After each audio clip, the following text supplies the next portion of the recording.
Bom, vamos dar início a mais uma edição do podcast Lideranças em Foco. Lideranças em Foco, que é um podcast aqui do Notícias de Franca, é um portal importante aqui da nossa cidade, né, de notícias, e que criou esse espaço do Lideranças em Foco para um bate-papo com pessoas da nossa comunidade que contribui para o bem-estar de Franca, né? Além da sua atividade profissional, também tem interesses coletivos e não só individuais, ou seja, pensa também na cidade, nas pessoas, em como ela, com a sua experiência, com a sua vivência, pode ou já contribui com a cidade, né? E com muito prazer hoje nós recebemos a Rita Mosetti. A Rita, ela é pedagoga, doutoranda em serviço social pela Unesp, né? E trabalha já há um bom tempo na área da educação, mas eu vou passar a palavra para a Rita, porque aqui o entrevistado é que fala um pouco sobre quem ele é. Então, Rita, gostaria que você aí pudesse falar um pouquinho quem é a Rita Mosetti. Bom, Gilmar, obrigada pelo convite, né, por participar do Lideranças em Foco. Nossa, a Rita Mosetti, toda vez que fala nela, né, se associa à educação, porque eu sou filha de professora. Então, a minha mãe, né, a dona Edith, ela era professora e eu acompanhava o ser professora dela todos os dias. E eu desejei aquilo para mim. Quando chegava nas férias, eu sempre estudei ali na Escola Homero Alves. Quando chegava na época de férias, eu ia para a escola com ela. E ela dava aula na cidade de Patrocínio Paulista. E nessa ida, hoje é pertinho, né? Você fala em Patrocínio, você tá perto. Mas antes parecia ainda mais criança, era como se aquela viagem fosse muito longa. É verdade. E durante a viagem, né? Essa ida até a cidade, ela ia me contando as experiências dela enquanto professora. Ela lia muito pra mim, contava muitas histórias. Olha que bacana. E a música que ela cantava durante a viagem, que eu ficava imaginando, era Menino da Porteira. Olha, que legal. Então ela ia me contando, eu ia imaginando, porque a gente não tinha livros, né? Naquela época era mais difícil. E quando a gente chegava lá na escola, eu ficava olhando, né, a habilidade dela em lidar com as crianças, com o material escolar dela. E quando ela saía para ir para o recreio, as crianças também, eu me imaginava ali. Então eu ia dar aula, eu usava a lousa. E assim foi crescendo. Eu brinco muito, né? Uma frase que me marca é: se eu não fosse professora, com certeza eu seria professora. Olha que legal, isso é bom porque assim, é uma atividade que apesar assim, de trazer uma realização pessoal, o fato de você poder contribuir para educar crianças e tudo, né? A gente nunca esquece da primeira professora da gente, eu nunca esqueço da minha primeira professora no Amália Pimentel, quando eu estudei lá. A dona Madalena, né, que era uma pessoa extraordinária, carinhosa, que tratava a gente muito bem, que abraçava os alunos, beijava, né? Era assim, uma coisa, mesmo assim, que para quem estava iniciando a escola, entrando, né? Então, eu ouvindo você, eu fiquei lembrando, né, desses momentos, né? Mas e aí, isso te motivou, né? O exemplo da sua mãe, a vivência com a sua mãe, sendo professora e tudo, vamos dizer assim, te criou, né? Criou em você, despertou em você esse interesse também de seguir o caminho da sua mãe, né? Eu sempre me imaginei realmente sendo professora. Aí meu pai foi reformar a casa, pedi para pintar uma lousa na parede, e ao final do dia eu pegava as cadeiras da cozinha, enfileirava, punha minhas bonecas sentadas e ia ensinar, né? Ia brincar de ensinar. Aí o faz de conta deu certo, virou realidade. Sim. Então já são 30 anos de trabalho em sala de aula. 30 anos 30 em sala anos. de aula. Olha, é uma vida, né? Na verdade, e assim, com você vivenciando toda essa experiência, os desafios que é a educação, diante da necessidade que nós temos, né? Em Franca, no país, né? Em melhorar cada vez mais. A gente ainda tem muito, vamos dizer, a resolver no Brasil, né? Hoje eu estava vendo na televisão que está encerrando o Plano Nacional da Educação, o PNDE agora, 2024, e o presidente Lula está encaminhando, acho que amanhã, para o Congresso Nacional, o novo plano, né? E eu vi os comentários na televisão, assim, dos desafios, porque esse plano, ele deixou muito a desejar em resultados, o atual, né? Quer dizer, O Brasil ainda tem muito o que fazer. Então, você, como professora que vivencia a sala de aula, sabe quanto esses desafios são assim, vamos dizer assim, apesar de ser motivadores, né, mas exigem um esforço muito grande, né? Então, o PNE, né, ele tem prazo de validade até 2024, ele vai ser avaliado, reavaliado. E, por exemplo, a meta 9, que é a erradicação do analfabetismo. Se a gente for pensar, né, toda aquela... ele ainda não foi atingido. Né? Nós temos ainda muitas pessoas analfabetas, né, que precisa isso falando de analfabeto, porque o semi-analfabeto aí, se a gente for levar isso em consideração, funcional, né? Funcional Exato. E uma das metas que fala também sobre a valorização profissional. Então, será que os nossos professores hoje, eles são motivados, tem um plano para que eles tenham estudos a nível de mestrado, a nível de doutorado? Como está a formação continuada desses professores? Não é? Então, também faz parte das 20 metas do PNE. Porque você, considerando as realidades brasileiras, você tem estados, regiões e cidades que os desafios são muito grandes. A começar pelas instalações das escolas, né? Você tem escolas, esse dia eu estava conversando com uma pessoa do Nordeste me dizendo, né, que ele é prefeito lá e tomou a decisão de colocar ar-condicionado em todas as escolas. Né? A gente falar aqui de ar-condicionado na escola, hoje até com mudança climática, daqui uns dias talvez vai ser necessário. Mas se você imaginar uma escola no Nordeste, num calor de 40 graus, um professor com 30 alunos dentro da sala, num período da tarde, lá no interior do Piauí, você vê que o espaço físico, as condições, interferem, assim, negativamente. Né? Eu conversava com outro professor, amigo meu, que foi diretor numa escola, trabalhou comigo, inclusive, lá em Brasília. Ele foi diretor numa escola lá de Pernambuco, numa cidade da região metropolitana. Ele me contando as instalações da escola, é coisa assim, vergonhosa. Então você coloca aí a valorização do professor, uma série de elementos que vão contribuir para fazer com que o Brasil, de fato, consiga os resultados que esse plano que está encerrando agora, não conseguiu atingir os objetivos. O próximo plano agora, que está sendo redesenhado, eu vi que teve muitos debates, muitas audiências públicas aí a nível nacional, estava ouvindo o ministro da Educação, coincidentemente, falando sobre isso agora. Mas, Rita, assim, e aí você trabalhou, você está na rede municipal, né? Estadual, municipal. Estadual, e na privada, né? E também que você dá aula na faculdade. Na faculdade, né? Na faculdade Anhanguera. Então você está passando por todos, né? Eu municipal, tenho esse privilégio. Estadual e tudo. E aí você falou que também está fazendo doutorado em serviço social. Em serviço social. O que te levou a isso? Foi essa... Então, como eu trabalho, né, diretamente com gente, porque para você ser professor, você tem que gostar de pessoas, né, o mínimo. E você pensa assim, você educar vai além, né, de escola. Você formar um cidadão é muito além.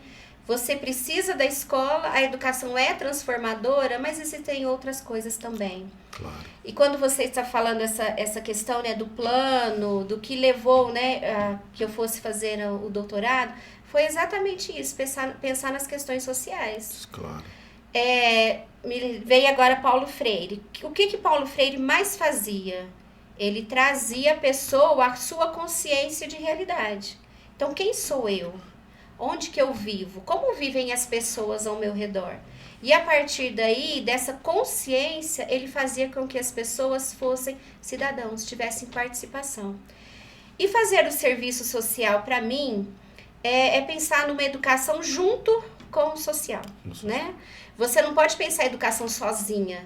Então, tem a questão assim, educação sozinha não, a gente precisa do social. Está inserido numa comunidade, Exatamente, a gente precisa da saúde, a gente precisa da moradia, a gente precisa exatamente disso que você falou, e infraestrutura, né? A gente precisa que quando o aluno e os professores e toda a equipe chegue a uma escola, ele chegue a uma escola que tenha uma infraestrutura, que ele tenha material, que ele tenha no calor um ar-condicionado que ele possa utilizar, que as crianças tenham um espaço físico adequado, porque os espaços também são alfabetizadores. Sem dúvida. Né? Sem Ambiente, dúvida. eles também ensinam. Então, é isso que me levou a fazer o serviço social. Porque na educação há 30 anos, e tendo o privilégio que eu tenho de já ter trabalhado com crianças de 5 anos até 98 anos de idade, Olha. Então eu conheço o desenvolvimento de tudo isso, né? E o que me faltava para adequar, né, associar a educação ao social?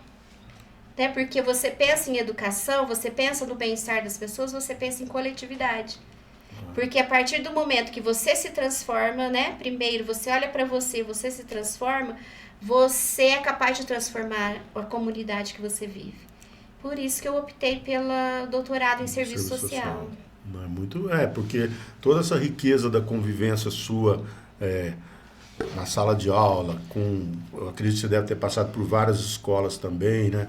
Por vários locais da cidade, tudo também você tem esse conhecimento da realidade local, o quanto isso impacta na vida das pessoas, o quanto trabalhar todas essas questões vão contribuir para a melhoria da educação, né? Porque uma educação focada na realidade das pessoas, né? da vida, do cotidiano, como você citou aí, Paulo Freire, que é venerado pelo mundo, embora algumas pessoas aqui no Brasil... Patrono da educação brasileira, e poucos sabem. E poucos sabem. Alguns estavam querendo até retirar o nome dele como patrono, tamanha ignorância diante do que ele é. E ele é conceituado em várias universidades do mundo. Paulo Freire não é só de Brasil. Vários países seguem exemplo de Paulo Freire, método de Paulo Freire, né? E sem dúvida conseguem resultados satisfatórios. A gente sabe que, como eu já falei, os desafios na área da educação são grandes. O Brasil ainda está muito aquém do que nós podemos, da nossa necessidade. A gente tem exemplos de países, né? Sempre é citada a Coreia do Sul como uma referência de um país que aplicou uma parte considerável do PIB para a educação e se transformou numa potência tecnológica, industrial, né? Então, a educação é algo que não é chover no molhado, vamos dizer assim. Não é lugar comum a gente dizer que a educação é algo importante. Mas, mesmo falando tudo isso, ela ainda não tem, né, a atenção necessária e os recursos necessários diante do desafio. E aí, Rita, eu entro num tema, num outro ponto aqui, porque você... Além de ser professora, você é nascida em Franca, você conhece a nossa realidade. Quando eu estava na prefeitura, você já trabalhava lá, né? Fazia pouco tempo, mas você já estava lá atuando, contribuindo para a nossa cidade. Eu lembro, na época, assim, nós tivemos um grande desafio que foi construir novas escolas, porque foi um momento em que houve a municipalização, mas a nossa prefeitura não aderiu, a gente teve que assumir a construção de novas escolas. Eu estava vou lançar um livro agora, no final do ano, no marco dos 200 anos de Franca, e aí estava vendo lá, nós chegamos a 23 escolas ao longo dos 8 anos de mandato. Aí não é só a escola, é equipar a escola, é colocar os professores, né, os funcionários, preparar e outra, porque o prédio, tudo bem, é difícil construir, mas depois você vê um gasto que é a manutenção e a qualidade, né, da educação. Então são assim, desafios importantes. Mas eu lembro que já em 2005 nós tivemos um resultado do IDEB proporcional àquilo que foi feito nos 8 anos. Eu não sei como está a situação hoje, mas eu te pergunto isso porque eu sei também, né, assim, batendo um papo aqui, a gente estava conversando, né, nós temos eleições municipais esse ano, né, e além da saúde, que sempre é um problema que aparece, a educação também é apontada como um desafio. Claro que quando a pessoa vai falar de educação numa pesquisa, ela não está enfocando só a municipal, porque você está entrevistando a pessoa, muitas vezes ela nem sabe essa diferença entre municipal e estadual. Para ela, o problema é geral, né? Então, assim, o que você vê hoje, Rita, como desafios, né, que a gente ainda tem pela frente Digo nessa área também, mas depois se você quiser abordar outras áreas, né? Mas principalmente nessa área da educação, o que você acha que aqui em Franca ainda é preciso a gente fazer para avançar? Que situação, como é que você vê essa situação hoje? Como eu sou professora, né, sala de aula há 30 anos, eu confio muito no trabalho dos professores. O professor, ele é essencial. Quando a gente fala em infraestrutura, a gente tem muitos países e muitos lugares que o professor é a peça fundamental. Às vezes ele não tem nenhuma sala de aula, ele tem um espacinho que ele vai lá e ele consegue fazer diferença na vida desses alunos, né, dessas pessoas. Então, o investimento em políticas públicas voltadas para a formação do professor, ela é essencial. Porque, Gilmar, nenhum professor entra na sala de aula para fazer mal feito e para dar errado. Eles preparam, é a única profissão que ela não termina, o seu trabalho não termina na hora que você vai embora da escola. Você leva trabalho para casa, você tem atas para preencher, você tem cadernos, relatórios. Então, você organizar a sua aula, planejar a sua aula, então você leva isso para casa. Então, a valorização do professor, ela é essencial dentro de um plano de educação, né? E quando a gente fala em valorização, é salário sim, mas é muito além, não é? Você precisa oferecer as condições, você precisa confiar na equipe de trabalho que está ali, né? Se ele está ali, ele faz o melhor. Então, a valorização é essencial. Dar voz aos professores. Então, às vezes, você recebe, tanto, né, do governo, vem prontas decisões para vocês. Então, a gente tem as plataformas, né, do governo estadual. Vem as plataformas, mas o professor, ele quis essas plataformas? Ele foi preparado para elas? Será que essas plataformas realmente estão fazendo a diferença na vida das crianças, dos alunos? Ou elas são para cumprir horário? Então, a gente tem que pensar tudo isso. Então, ouvir quem está na sala de aula que sabe sobre a sala de aula. Sem dúvida. Não é? Quem trabalha na escola conhece. Então, essa é a realidade. Segurança. Então, como que começa a educação? Segurança dos professores, segurança dos alunos. Será que a escola me oferece essa segurança? A gente tem vários professores de educação infantil que ainda não ganham, que trabalham em creches, que não ganham como um professor ganha. Eles têm as mesmas exigências, mas eles têm o salário inferior. E algumas questões de privilégios, né, que os professores têm das redes municipais e públicas, esses professores ainda não têm. Né? E o que falta? Então, a minha dúvida, né, e é pesquisa também essa questão, por quê? Se ele é tratado como professor, por que o salário dele é inferior? Então, essas questões, o professor, por que eu bato tanto na tecla, né, da questão do professor? Porque quando ele está motivado, isso leva a qualidade do ensino. Isso eleva a qualidade de qualquer ensino. Claro. Eu concordo com você. Embora, assim, só a questão salarial, eu vejo que ela não é suficiente, né?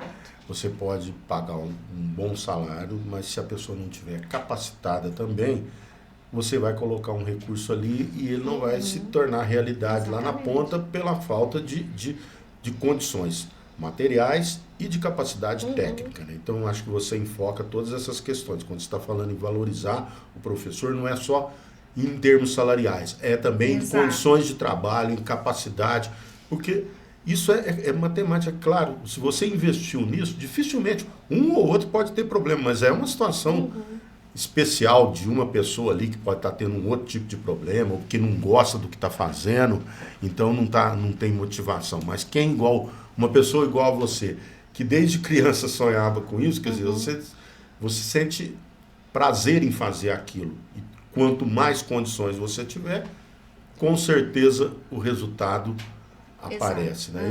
Eu sei que muitos professores, apesar das dificuldades, né, se desdobram e conseguem resultados importantes. A gente teve a pandemia e os alunos hoje, em questão de alfabetização, estão conseguindo acompanhar.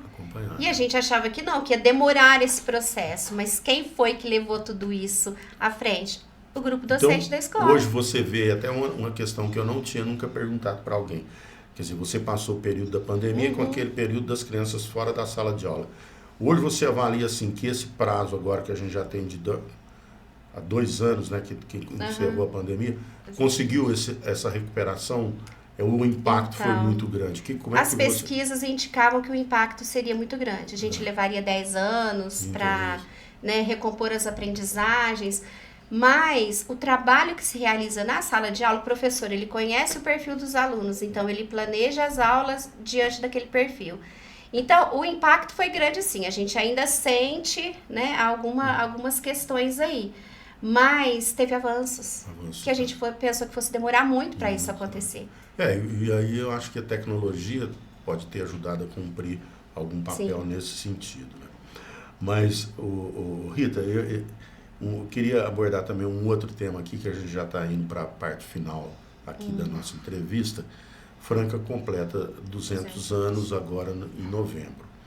E esse ano, além do nosso bicentenário, nós temos também a mudança, temos a eleição municipal. Nós vamos renovar a Câmara de Vereadores e o prefeito, né? Quer dizer, nós temos eleição para prefeito e para vereador. Né? E como que você está vendo esse processo? Eu te pergunto isso porque eu vejo assim, você é uma pessoa dinâmica, envolvida com a cidade, envolvida com essa questão específica da educação, né? E assim, quais são as suas... O que você está pensando sobre 2024? A Rita pretende disputar a eleição, colocar o seu nome à disposição da nossa cidade? Como é que você está vendo esse processo? Então, como a Rita é muito dinâmica, é uma pessoa que é uma mente inquieta, eu não consigo ver um problema, eu não consigo ver uma questão sem ir partir para a ação, né? Sempre foi assim. Então, sim, eu sou pré-candidata a vereadora por Franca, claro, minha cidade, né? Sou francana, tudo que eu fiz, tudo que eu vivi foi em função da nossa cidade. Alfabetizei, ensinei e aprendi com milhares e milhares de pessoas. Estive na alfabetização de adultos como gestora durante 14 anos. Então, eu conheço a cidade, sim, eu sempre... em todas as escolas, conheço as realidades, sou também coordenadora pedagógica, além de professora, né, na rede municipal. Então, quando eu falo que eu sou uma professora privilegiada, é porque eu conheço todas as realidades. E eu sempre fiz muito para a educação, mas eu fiz ali na minha escola, para os meus alunos. Agora, ganhei, né, o Prêmio Nacional de Educador Nota 10, que é o maior prêmio e mais importante, 2020. 2020. Que é o maior e mais importante prêmio da educação brasileira. Ele existe não desde... podia deixar de contar isso. Ele existe desde 1998. Olha. E por Franca, eu ainda sou a única professora que tem, né, esse título. É reconhecido nacionalmente, inclusive no último dia 13... Nós tivemos aqui, né, a TV Band, que veio para reeditar o projeto. Então, ele é a nível nacional. Então, eu sempre fiz muito para a coletividade. Eu transformo a vida dos meus alunos, que mesmo que eu tenha dado aula há muito tempo, a gente ainda mantém contato. A gente tem um grupo na rede social que a gente conversa. Então, eu tenho alunos médicos, advogados, professores. Olha, tudo que passou já por você. Então... professores. Então agora chegou a hora de você... Eu posso fazer mais, claro. Não é? Então, quer dizer, sou uma professora, 30 anos de trabalho, já passou por tantas coisas. Eu podia falar assim, tô bem, né? Tô satisfeita, posso aposentar e parar. Não é? Quem tem esse dinamismo todo e toda a experiência vontade, toda a experiência que você adquiriu, agora acho que você pode contribuir, sem dúvida. Você é pré-candidata pelo PSOL. Eu sou pré-candidata pelo PSOL. E a gente precisa renovar a nossa Câmara, sim. Sem dúvida. Não é? A gente precisa de pessoas que vai para o embate, não tenha compromisso só com votos, com partidos, com legendas. Eu quero mais que isso. Claro. Né? Eu sou uma pessoa que, quando eu entro em algum projeto, Gilmar, é para valer. Não é? Eu não entro assim, vou brincar, vou passar o tempo, porque uma disputa, eu nunca disputei, né? Mas Mas eu penso que deve ser bem estressante, bem cansativo. Você fica com a sua exposta, né? Sua imagem exposta. Sem dúvida. Eu digo isso porque eu passei Então, 2 mandatos como vereador e 2 de prefeito, né? Mas exato. não me arrependo, apesar de todos os sabores que existem, mas também o fato de você poder ajudar, realizar, né? Eu acho que isso é uma coisa que te motiva, né? E principalmente com essa motivação especial para uma área tão importante que é criança e adolescente e educação, né? Que é o grande, vamos dizer assim, desafio que a gente tem pela frente. E adultos, porque tem muitos adultos que precisam retornar para a escola. Claro, sem dúvida. Que a gente comentava, né? Do analfabeto funcional, de pessoas que na juventude não teve tempo, não pôde, por vários problemas, mas que depois querem retomar e voltar a estudar e tal. Então tem tudo isso.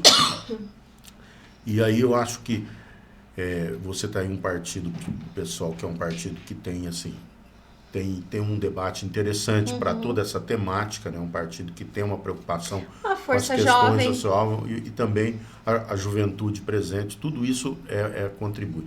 E eu acho assim, Rita, nós estamos... Franca está completando 200 anos. Ao longo desses 200 anos... não passou mais do que meia dúzia de mulheres na Câmara Municipal. E professoras? Professoras, eu acho que... Eu não lembro. Porque quando eu fui eleita a primeira vez, em 88, a Bel foi a primeira vereadora eleita na Câmara Municipal. Já tinha tido no passado mas era um outro modelo antes da Constituição de 46, que não era uma situação diferenciada. Mas pós 46 e depois... todas as mudanças legais que aconteceram no país, a Bel foi praticamente a primeira vereadora, né? Nós fomos juntos vereadores na Câmara no primeiro mandato que eu tive, nós inclusive fomos os responsáveis por fazer a lei orgânica, né?